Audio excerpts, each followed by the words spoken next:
Welcome to Borderlandia, the podcast where we embark on a journey to explore and celebrate the cultural heritage of the Borderlands. I'm your host, Alex LaPierre, and I'm thrilled to have you join us on this immersive exploration of the rich tapestry that makes up our binational region.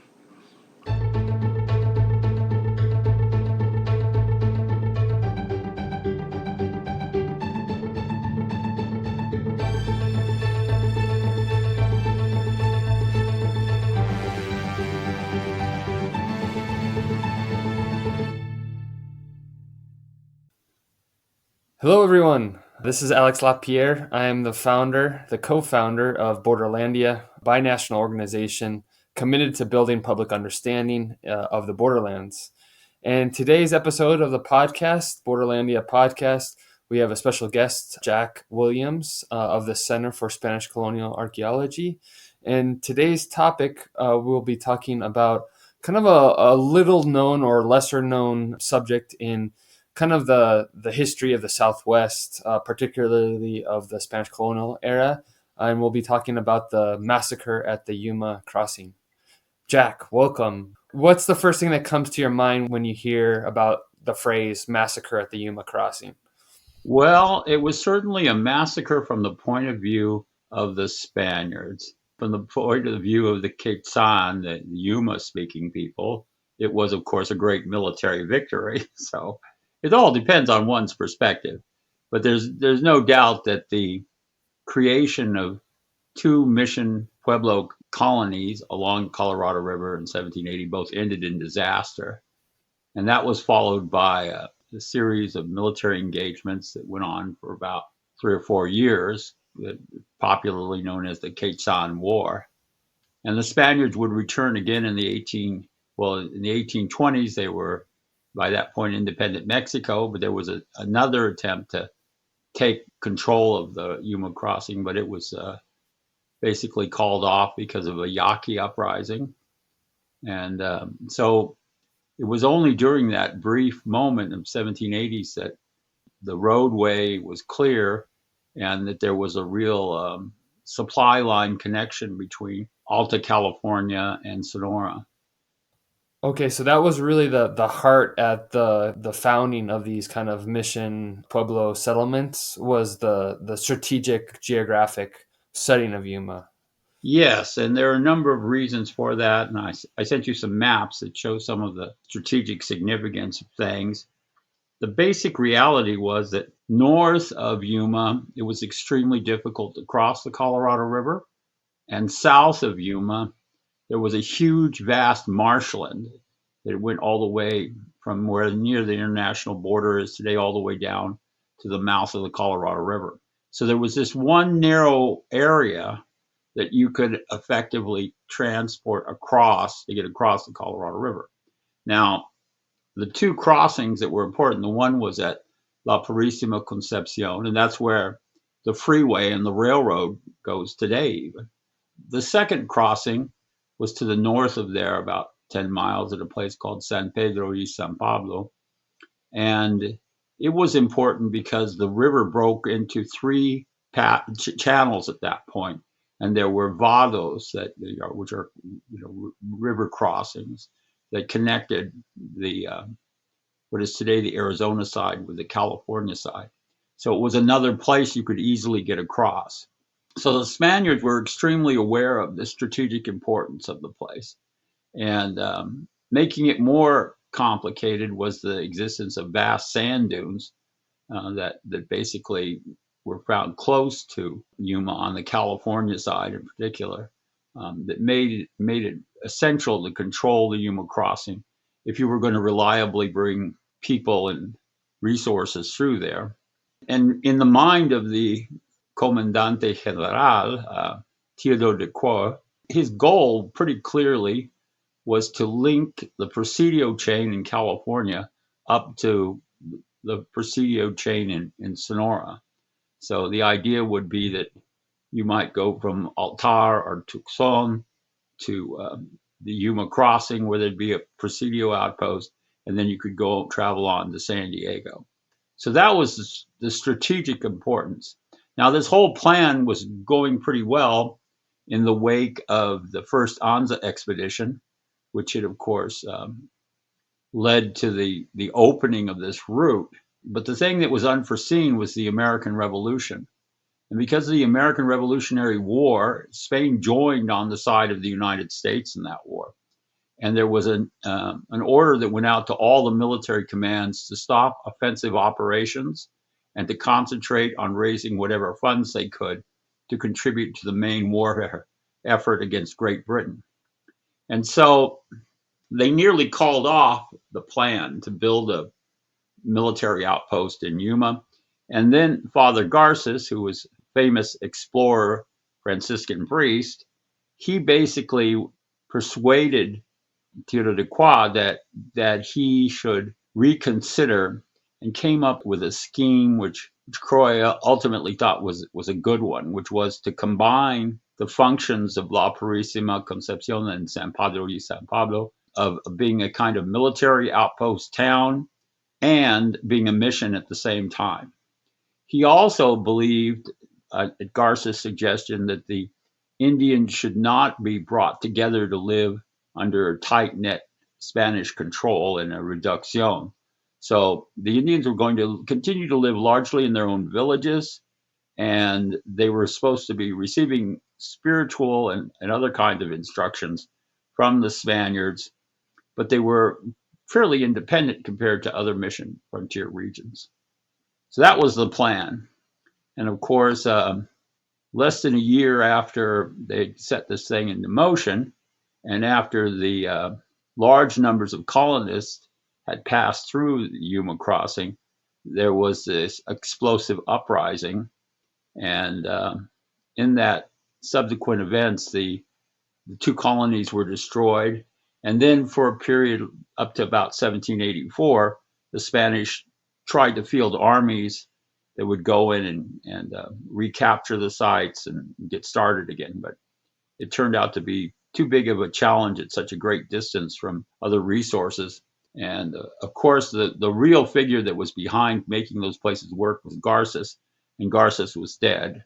So it ended up for naught.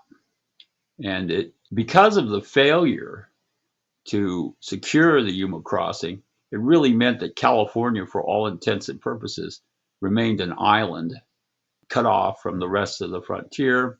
And of course, strategically, in terms of administrative functions, it led to the transfer of California away from the Provincias Internas to the direct viceroy's control in the 1790s. So it was an important event for both Sonora and California in some pretty dramatic ways.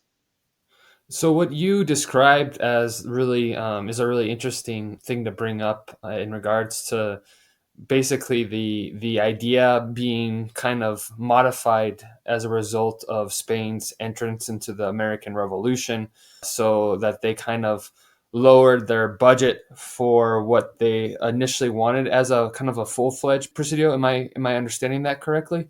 Yeah, the original idea, in fact, the idea of having a presidio at Yuma had actually been voiced as early as the 1740s, but it was Anza that made it a real possibility because of the reality of getting through there.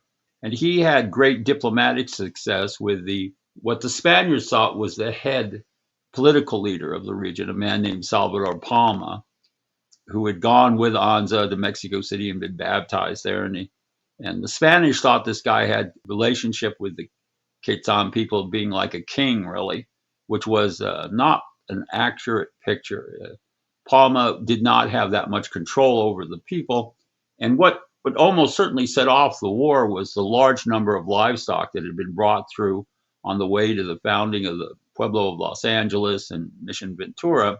And so this large herd was brought through under Rivera y Moncada, at the time brought out of retirement, former governor of Alta California. But in any event, that group of animals ravaged the food resources along the Colorado, and apparently probably ended up eating out of even the cornfields of the Quechans, but certainly ate huge amounts of mesquite. And mesquite was an economically important food substance for the Quechans. They ate the mesquite pods. I mean, if you've ever tried to eat a mesquite pod, you'd be in trouble because they're hard as rocks. But what they would do is they would process the pods, and both the vegetal part, the outer kind of almost like a string bean, and the hard little nuggety rocks that are the the actual seeds can be ground into a powder and turned into a kind of a maize cake like dish. So it was an important food source to the Quechans, and that probably was what set the thing off. But the Spanish were never able to determine that. One of the most fascinating things about the Quechan uprising was that the Yumas had really strict rules about handling prisoners. What they didn't do was kill prisoners, and they didn't sexually abuse like women prisoners that they took. They had a whole set of religious beliefs that captive people could be used as slaves, but they could not be physically abused in those ways. So after the rebellion took place, a good portion of the population ended up as prisoners of the Quezon. And Pedro Fages, who was in command of a good chunk of some of these retaliatory expeditions, managed to get those prisoners back. And so there is a huge number of testimonies of these prisoners as to what happened to them that have survived in the archivo in Mexico City and are available on microfilm at the Bancroft. Kieran McCarty studied these things extensively, and he translated a few of them that I think ended up in his first book on the history of Tucson Presidio. But in any event, there's a great deal more information in those testimonials of prisoners. So that's one of the more fascinating parts of the story. We have a lot of eyewitness accounts, which you usually don't get, especially in a situation where there's been a lot of people killed. But that is the case for the Yuma uprising.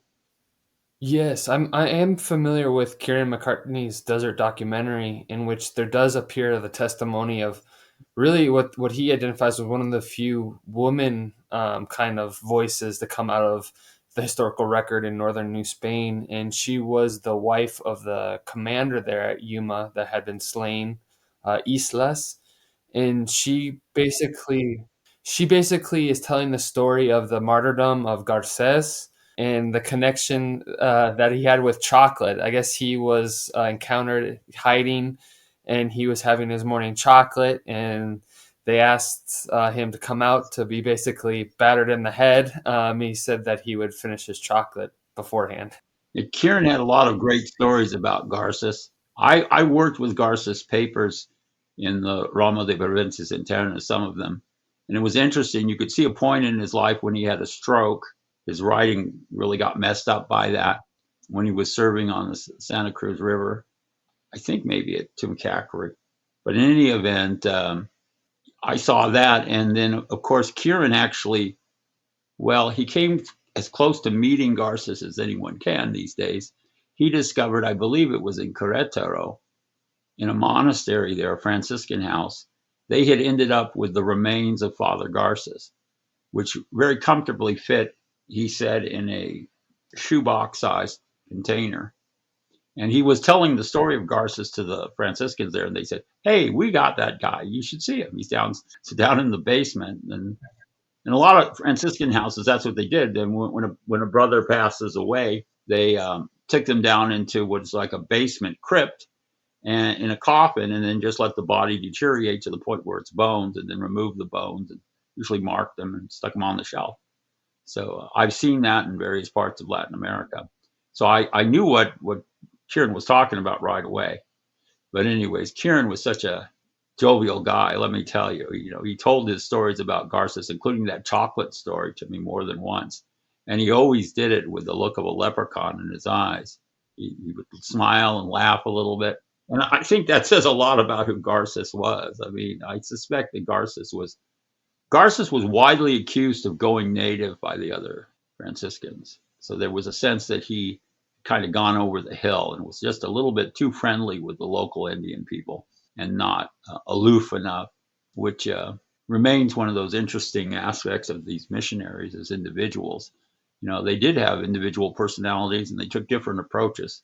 But Garces' great dream was to put that thing together, and of course it collapsed while he was there, and he saw much of the destruction. I mean, during the attack against La Purísima Concepcion, which was right on what's called Fort Yuma Hill, which is right across the river. There's a church there today and a statue of Garces. But in any event, he ended up on the roof of the church watching the settlement get burned and destroyed when Islas was killed. And then he also saw, almost for certain, Rivera, who was on the other side of the river in what is today Arizona. And Rivera, I think at the time that the uprising started, thought it wasn't going to be that serious, and that he had had so many victories against the Indians, he figured he could take on any number. But the Quechans were more sophisticated than most Indian groups in the Southwest at fighting. And he had about a dozen men with him, and they kind of made a last stand on the far side of the river. But he was eventually, along with his command, wiped out. And Fez was able to locate him, the exact place where he'd been killed, in part because one of the things that Rivera had with him was the payroll for the California presidios. Fez found a bunch of the coins and things where it was pretty clear that's where it had been. And it sounds like they probably threw up their saddles and things to try to form a barrier. But as I said, the Quechans were far more sophisticated than most Indian groups. Certainly in California, they regularly divided men into groups and based on weapons. So they had groups of archers and they had groups of clubmen, and they apparently could move them around the battlefield. This is all similar to what you see in the ancient civilizations in like the Mediterranean, but you don't see it among native peoples so much. Probably of course, their close relatives included the Camaya and the Comiai, and the Comiai being in San Diego, the Camaya in the mountains, and the Quechans on the Colorado River. They were all very closely related and behaved in similar ways in warfare and things. And they were a much more serious threat than a lot of the Indians that the Spanish confronted in California. I wouldn't say they were as sophisticated as the Apaches or the Comanches, but they were as sophisticated as the Tohono O'odham. They're quite similar in terms of their fighting style, but they were a lot more sophisticated, and there was a lot of serious warfare over territory fought on the Colorado River, quite apart from the Spanish being there. So different tribal groups pushed down into that area, and Yuma was a prime location that you wanted to control because of its natural strategic importance. Now, eventually, during the retaliatory expeditions, one of the most interesting things is that the Spanish, one of the big problems they had was they kept trying to force a general engagement with the Quechans. So their idea was to get all the troops together and get to where the Quechans were and then have a battle. But the Quechans were particularly good at slipping away and crossing the river. So the Spanish time and again ended up, they could see the Quechans on the other side of the river, but they couldn't confront them. So Felipe de Neve, when he was there during the last of these retaliatory expeditions, he decided to run a cable across, which is where the interstate crosses the Colorado today. So I don't know, I guess you could call it the first bridge across the Colorado River after a fashion. But in any event, I think the way they used it as a ferry system. I don't think there were people actually like going out on a bridge. But nonetheless, that was how he was able to cross the river, and they were able to get a little better handle at it. But fighting the Quechans was a nightmare. Sometimes they would withdraw to the south, and the Spanish troops were mostly mounted, and this was a marshland, which is terrible for horses. And just not practical for horses to go into a marsh and chase Indians. And sometimes they would head off north, but that would draw the Spanish then into potential conflicts with other groups like the Mojaves and other Indian and tribal entities, which were just as dangerous as the Quechans. So the Spanish were never able to really pull it together and win a decisive victory. They were, however, able to negotiate prisoner exchanges, and the Quechans were willing to make some deals with them. And so the crossing never was completely closed. That's one of the things people talk about. It wasn't as if the Indians strategically blocked anyone from going through there. So there were definitely people throughout the late colonial period and into the Mexican Republic era that would get to California, get to Sonora, going through the Yuma crossing. But it was always dangerous because you never knew when you were going to confront potential Indian military force or just raiders and people like that, because you were really exposed, especially when you were crossing the river. And what happened to Palma through all of this? You know, you mentioned him, the fact that he had been baptized, brought to Mexico City, you know, given a full Spanish military uniform. What was his role in this uprising? Well, the figure that's most apparent in the uprising is I believe he was a Yuma, Quechans person, who had been captured at an early age and taken to Altar, and he'd been raised in a Spanish household there as a servant. And he had nothing good to say about the Spaniards, and he seems to have been the one that really was pushing this. I think Salvador Palma probably didn't want to even engage in the rebellion, but he found himself in a situation where the Iberians' unintentional destruction of all these food resources really pushed him in that way. He definitely participated. He was later identified in some of the fighting because he ended up with Rivera's military cockade and I think his shield.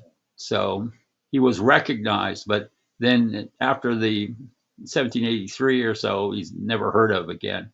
So we don't know what exactly happened to him. But he probably continued as a tribal leader. Part of the problem, of course, the Spanish had again and again was that they assumed that these leaders had a lot more authority than they actually had.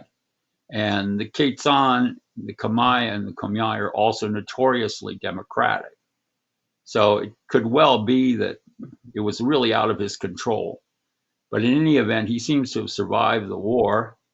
And as a whole, like I said, while it was disaster for the Spaniards, I think that it's no question a source of some pride among the Quetzan that they were able to push this missionary enterprise away. And of course, it led to huge arguments among the Spaniards as to why it had all gone wrong. Tito de Qua ended up becoming viceroy of Peru, so he left rather abruptly before the wars had actually terminated, and so he was always considered beyond reproach for his behavior. But the general consensus in California among the Franciscans was that this was a terrible mistake not to have put the Franciscans in charge of the Indians in a more direct way. And I think the military generally had a feeling that it was a bad idea to try to mix presidios with missions. It just didn't work well. One of the things we know was required by Croix, but was not carried out comprehensively, was the creation of fortifications at both La Purísima and at San Pedro y San Pablo.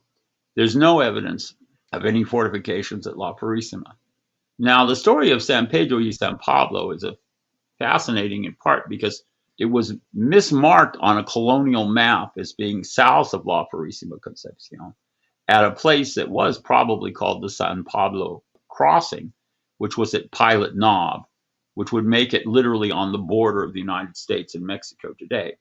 And many historians up to the 1950s thought that's where San Pedro y San Pablo was. And so late in the 19th century, Zephyrin Engelhardt, the famous Franciscan historian of the California missions, was assigned to Yuma. And he was poking around. He wrote a book. It's a very popular kind of thing, not like his more sophisticated studies of the other California missions. But he did write a book about the Yuma enterprise. But he literally was taken by some Quetzan up to the actual location of San Pedro y San Pablo. And what he found there was evidence of a burned stockade. He recovered a few artifacts, and he eventually was persuaded that it couldn't be San Pedro de San Pablo because that was supposedly at Pilot Knob to the south of Yuma. So he kind of stopped talking about it. But it is pretty clear from his letter correspondence that he actually had found that site and that there was some evidence for a stockade.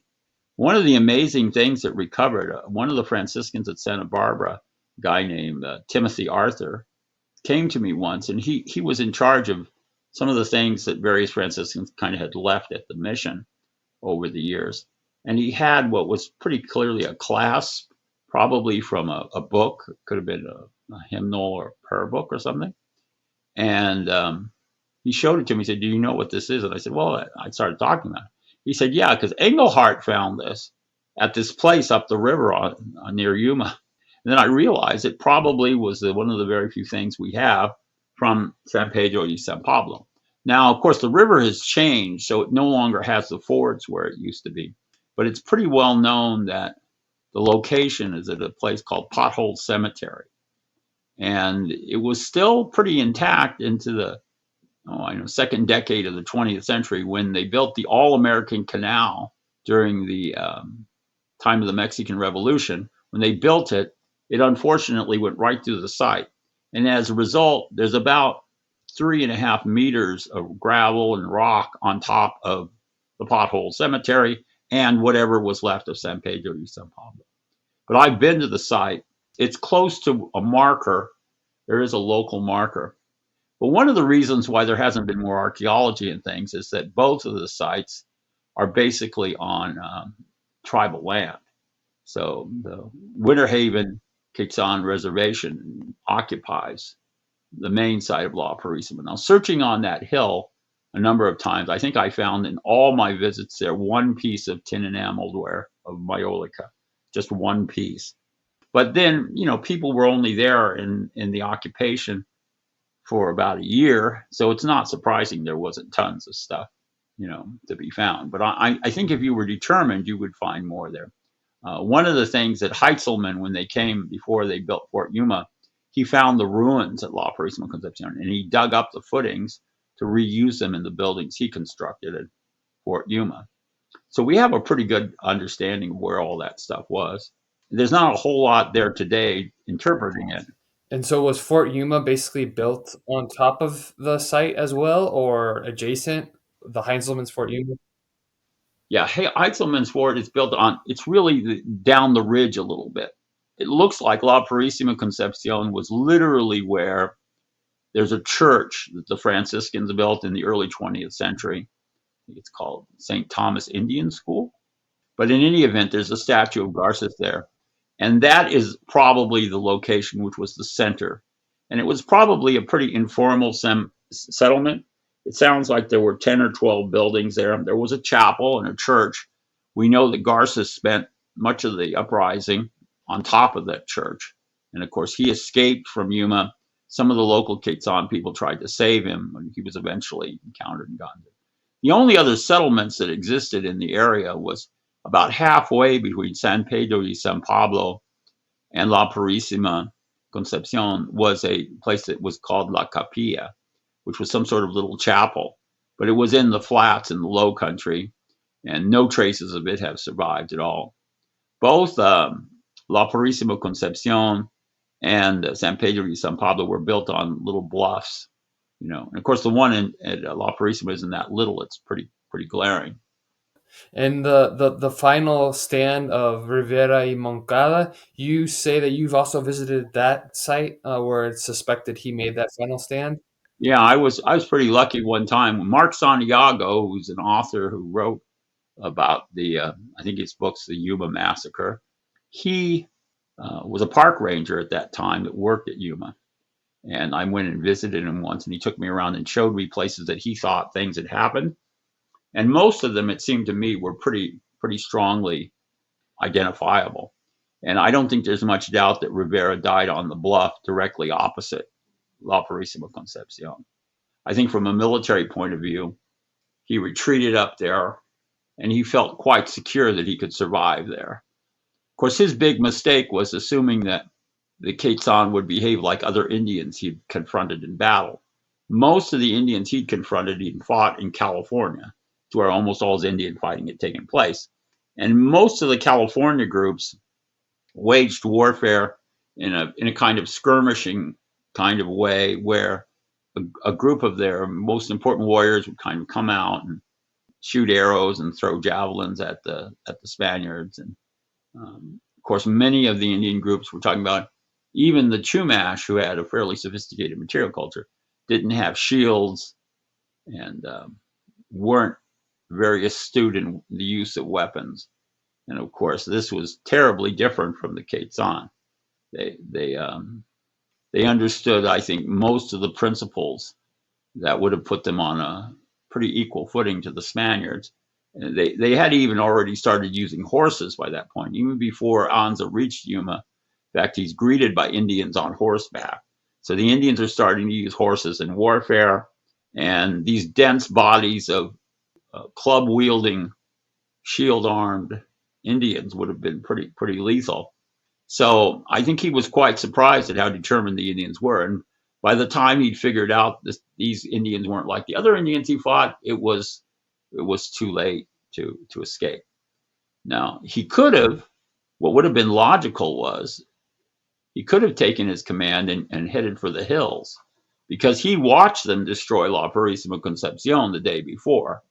So he could have gotten away. He could have made it off to Tucson or Altar. I don't doubt it.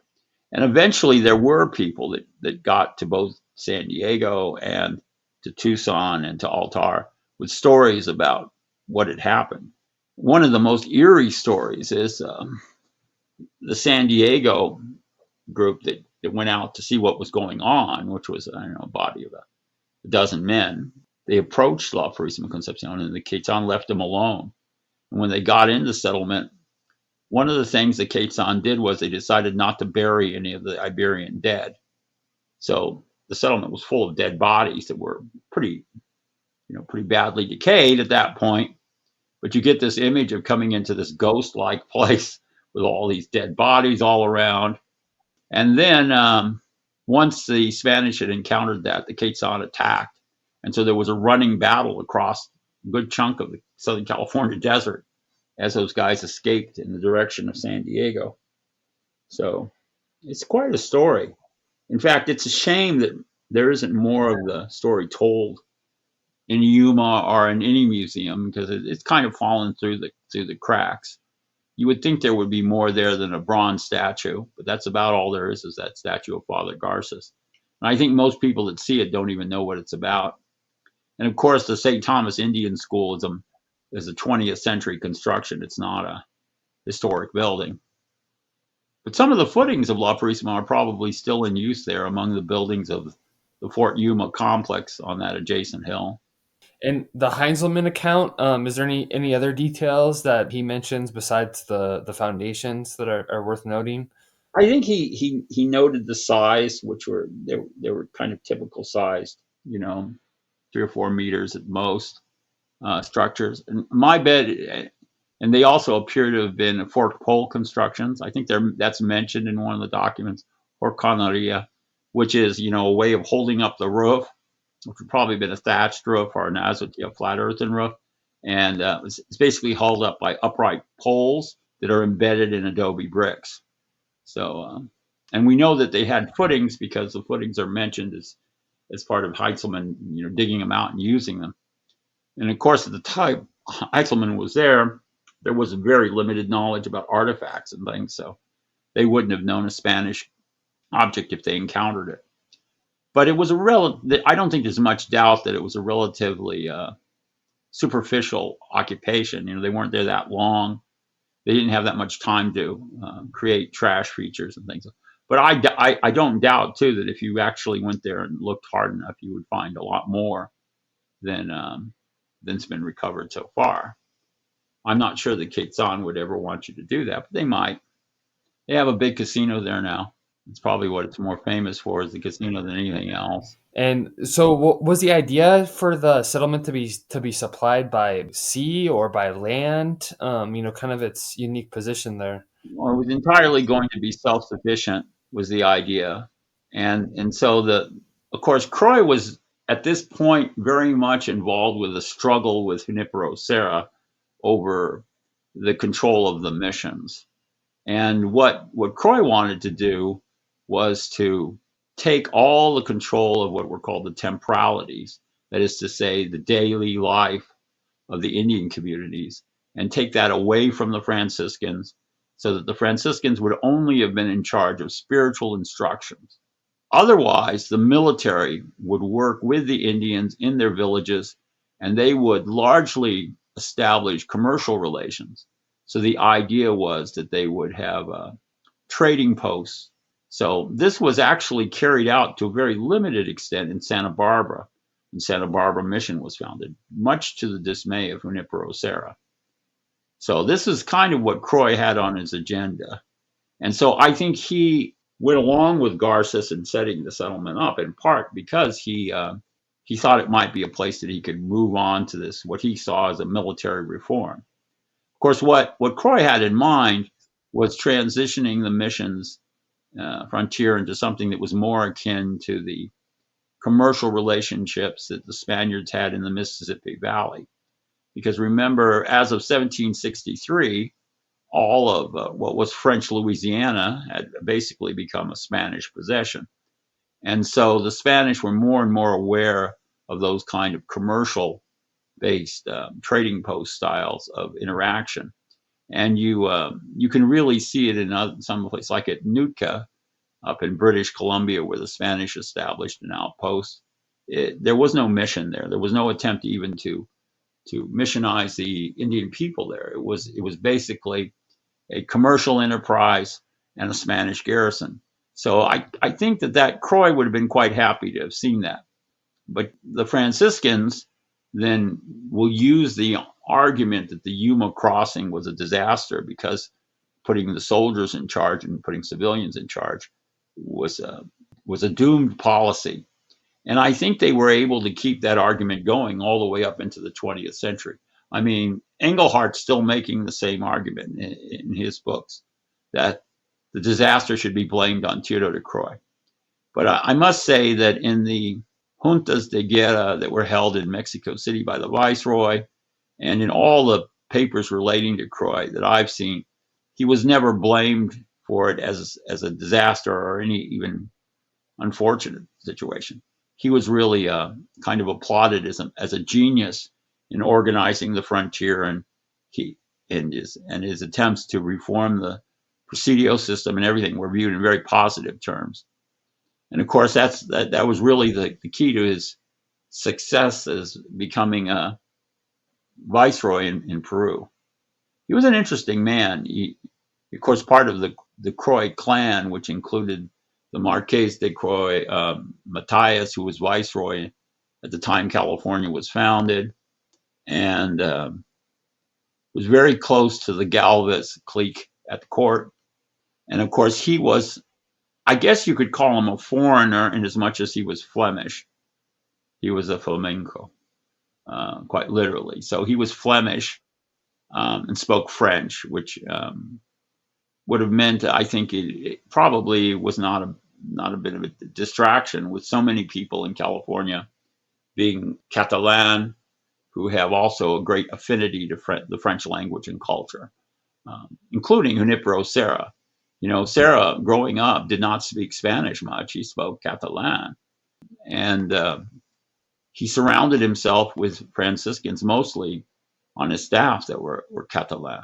So, you know, we think of California as a Spanish-speaking province, but a good number of the people that were there were Catalan. And of course, there were large numbers of Basques, Vizcaínos, there as well. And so it was really a hodgepodge language community, and culturally would have been, I think, an interesting thing. But all that dynamics is important to understanding these guys.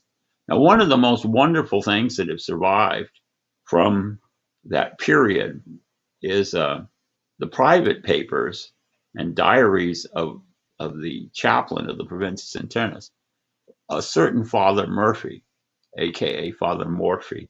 And he was stationed in Arizpe, and he kept this personal diary, which is full of social aspects that you almost never see recorded. And studying that, it was translated or transcribed and published in the 1950s in Monterrey, Mexico.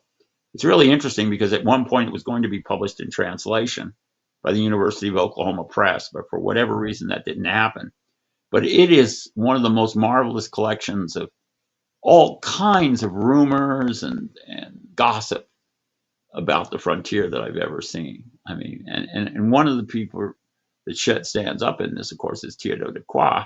And what you see is a guy that was a gentleman, and very much a polymath in the Enlightenment tradition, but also a man that is not beyond being corrupted by bribes. And so there was one point where this one particular officer that had been in charge of Terranate Presidio was one of the bad boys of the Presidio command in the north. And I'm almost sure he bribed his way back into getting back into the field. There's really strong evidence of that. But that's the kind of thing you can see in those private diaries that you never get from the official narratives and accounts. So, but he got along well with Don Teodoro, no question about it. It's funny, he talks about, for example, the friary in Arizpe. He had a problem one day with a rattlesnake that got into the friary. He had to kill the rattlesnake. And of course, one of the things I used to kid Don Garate because one of the commanders at that time on the frontier was a guy named Garate, which maybe was related to Don in some way. But I remember he used to put notation desayuno con Garate. To have breakfast with Garate was a pretty common thing. And he talks about Roque de Medina, who's another important inspector of this time period. And he was kind of a one command level below Tiro de Croix. But anyways, he inspected the procedures and stuff. And you get this picture of maybe a bit of a martinet. He seems to go for very official sorts of things. But it turns out that he was a ladies' man. And in reading about life in the Arizpe, it's quite clear from Father Murphy's account that he was kind of a dashing character that was getting the ladies all interested. So that reality has been lost on us because so few of those private papers have survived. But I kind of think if we keep looking, we'll find more of them. But Father Murphy's account is really something else. He's well known for his history of Texas and his narrative of the diary of going on the frontier as he finally gets to Arizpe. But to be honest with you, I think that the diary he wrote once he was there is far more entertaining, even if it's less official. It's far more entertaining. It's really something. But that whole social life is something that's been kind of lost to us, but it's there if you look hard enough. It's like Rivera y Moncada. He's another enigmatic figure. And of course, you have to wonder about, of all the people to go and to try to create kind of like revenge for Rivera, the irony of Pedro Fages, who he didn't get along with at all, is pretty intense. It's just ironic and intense. Plus, some of the most savage fighting involving the Catalonian volunteers took place out there at the Yuma crossing in the retaliatory expeditions. So you get repeated examples of them mustering the troops, and you can just see them all gathering out and forming lines and sitting out with their flintlocks to mow down the Quechans, and the Quechans being dangerous and fighting back. And the sort of images of the Spanish horsemen getting fouled up in the marsh is also a fascinating one. There are other places where Spanish had similar problems. For example, the Indians in Central California used to retreat into the Bakersfield area where there was a huge, Los Tulares it was called, huge swampy, marshy, lakey area.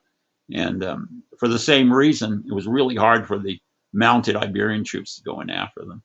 But it was an important moment in the history of the frontier, and its consequences of the failure to make the crossing work were profound. Like I said, it ultimately led to California becoming not only isolated and logistically like an island, but it also led to the transfer of the command. And when the Provincias Internas were reorganized by Bernardo de Galvez, he basically cuts California out of the Provincias Internas and puts it directly under viceregal control because it no longer makes sense to try to control or command it from Arizpe or anywhere in the. By that point, the capital of the Provincias Internas had moved to Chihuahua City, but it still didn't make sense to try to control it from the east, so to speak. And of course, there aren't that many examples of an Indian nation successfully resisting Europeans that way. I would love to see a statue of Salvador Palma, standing there in Yuma. That would be a wonderful thing, and it could easily be done. But no one has been inclined to put one up. But it would be worth having just to remember the uprising. And Jack, one last question. Do we know what Anza thought about the massacre, the kind of this whole situation after having opened up the road? I know he was the governor of New Mexico now at this time. Do we know what he thought about this whole situation? He was in and out of Arizpe many times during this time, the period after the uprising, before his death there.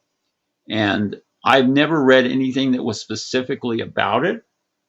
But in general, John Kessel, I think, found some letters that Anza was inclined to think ill of the Franciscans compared to his thoughts about the Jesuits. Don Garate always thought it was because of the Basque connection with the Jesuits. But in any event, he didn't care for Garces. He bickered with Garces all the time when they were out there together. There's one famous episode that Anza had been given an astrolabe to determine its position for mapping. And at some point, Garces took the astrolabe and went over a sand dune and was playing with it, but he couldn't figure out how to make it work. So, but this kind of petty disagreements seem to be really in the forefront. It's hard to know. I mean, one of the questions I have is just what was the character of Anza like, not only as a commander, but during those expeditions. And I have to tell you, much of what I have seen people interpret, either artistically or in terms of descriptions, tend to make you think that the Anza expeditions were like a cattle drive. But I don't think so. My guess is that Anza was very, very much a military guy. And my guess is he ran the operation as a military operation, which would have meant that he would have run, for example, in the organization of the people on the trail, there would have been a vanguard, a main body, and a rear group, and that there would have been flankers out, maybe a mile or so on each side of the main group, all of which were military precautions, which were absolutely normal in fighting. And of course, one of the wonderful sources that we probably should talk about on another occasion, but it's full of insights into Anza, the military man, are the papers that relate to the Elizondo expedition. The Elizondo expedition to the Cerro Prieto, which is like halfway between Hermosillo and Guaymas, was one of the great epic battles of the colonial era. And the Domingo Elizondo, who was in command of that operation, along with Jose de Galvez, who quite literally went mad during the expedition. But anyways, Elizondo came thinking that Anza was like a local militia guy. But before too long, he started to respect him. And what you see is little by little, he starts to think like Anza, and you can see it. And Anza, the soldier, gets a lot of explanation, and you see a guy that understood desert warfare. I mean, that's one of the hardest things for people to grasp now, I think, is that to actually fight Indians in the desert, you really have two opponents. You have the Indians and you have the desert, because the desert will kill you faster than the Indians will. And so, in order to be successful, you really have to know what you're doing. And in order to end up dead, it's very easy to do. And Anza was first and foremost, that was one thing I disagreed with the Park Service about, because I was on the Secretary of Interior's advisory board when they were putting the trail together. And I said, well, yes, Anza was this great explorer, but he was a soldier. And I think too much has been made of his diplomatic abilities and not enough of his fighting abilities, because he was an Indian fighter. And he was a guy that did not care for the Apaches. I mean, they killed his father, and he grew up, at Fronteras. He grew up there really as the military cadet, and he spent his life fighting Indians. I don't think there's any doubt that he was a soldier first and foremost. And so whether we're talking about how he organized on the trail, or his disputes with Franciscans, or his role as governor of New Mexico, or as a commander at Tubac, I think you have to keep in mind that this guy is an Indian fighter. And this area of the world was extremely dangerous and was very much involved in an extremely desperate conflict and warfare. But in any event, the Yuma Crossing is an important chapter that doesn't get much coverage in history books. You'd be amazed at the number of accounts I've read of California that are articles or books even written that say things like Spanish colonial California, or the archaeology of Spanish California, and they won't even mention Yuma. It's like it didn't exist. And of course, the Yuma Crossings history goes back to the time of Kino. Kino, literally tromped around that area too, and there was a constant low level involvement of Spaniards from Sonora in the Yuma area. It was never completely out of touch. Sometimes that involved simply raiding over there. Sometimes it involved building settlements. Sometimes it involved taking troops through, the crossing. Not all of it's well documented, but enough of it's there to know that things were quite alive there in terms of those relationships. And also, even the naval arm of the Coronado expedition, no, the Alarcon, his kind of history there. Well, yeah, I mean, he came up to Colorado, called it the Rio Tizon, and we're not sure how far north the river was navigable, but it is extremely likely that he got north of Yuma. It's extremely likely that he got beyond Pilot Knob. One of the sad things is there was a time back in the 1970s when there was a huge historical park proposed for Yuma. It's going to be called Yuma Crossing Regional Park, I think. And I saw the blueprints for what they were hoping for. And of course, it was a really grand thing, but there were going to be areas set aside to interpret the missions that had been there, and there was going to be a whole area for 16th century exploration, and I think they were going to build at least two paddle boats that would be replica paddle boats sitting there. I mean, it was really going to be something. But as far as I know, that park plan has never really gone forward. Part of it, I think, is because the Quechans Nation, they have their casino and they kind of have their own thing now. And partly because I just think Arizona State Parks didn't have the funding that would have made it possible to take some of that land. Although, ironically, if you go to Yuma today, much of it is still unused. Much of it is just sort of sitting out there derelict. A lot more could be done. But at the very least, you could have a bronze statue of Salvador Palma, you know, or some kind of remembrance of the Quechan resistance. Something like that would be kind of a nice thing to have, and it would make Yuma a little more distinct. I think one of the big problems Yuma has is there's no major university there. If there was a major university campus, I think some of these things might have come through. But it's always been kind of a backwater, which is a shame, because historically it certainly wasn't one. Well, thank you so much, Jack. This has been really an illuminating, fascinating window into the past, the lesser known past of the Southwest, and the real strategic importance of Yuma and its history. So I want to thank you. And yeah, I agree. Let's talk about the Elizondo expedition, Seri Wars there in central Sonora along the coast of the Sea of Cortez. I think that would be a great next episode. So let's definitely plan for that. Okay, well, we'll do that then. We'll talk about the Elizondo expedition and its implications.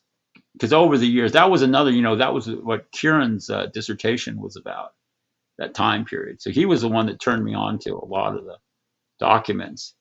And because it was so important, let me tell you, there are so many Elizondo related documents. If you published them all, it would add up to hundreds of pages of text. I mean, it's really amazing because so much money was being spent. But it was a turning point, and you get a lot of the guys that are important later, like Bernardo de Galvez. He's in the story. And of course, he was the nephew of Jose, who went, as I said, nuts during the expedition.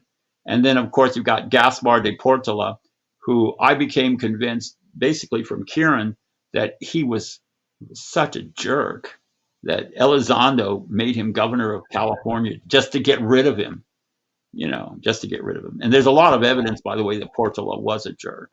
I mean, there's just a lot of evidence of him being less than a fighting kind of a guy.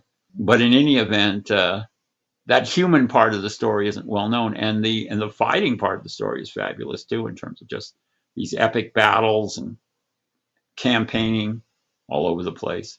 One of my favorite stories is how, the beginnings of Guaymas, the Spanish had set up a stockade and the Indians attacked and they were nearly wiped out. But that was the beginning of the education of Elizondo in desert fighting.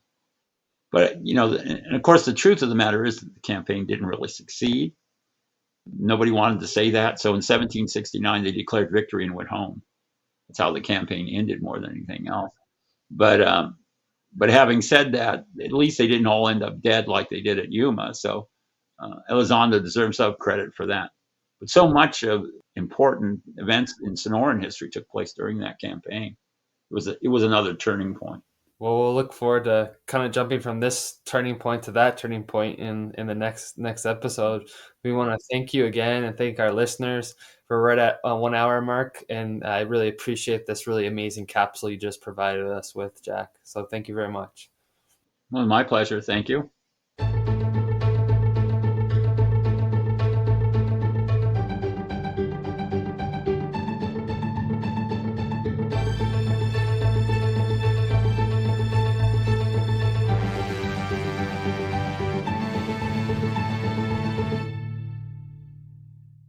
Thank you very much for listening to this week's episode. You can find more information by visiting us at borderlandia.org. We are a binational organization committed to building public understanding of the borderlands. Thank you.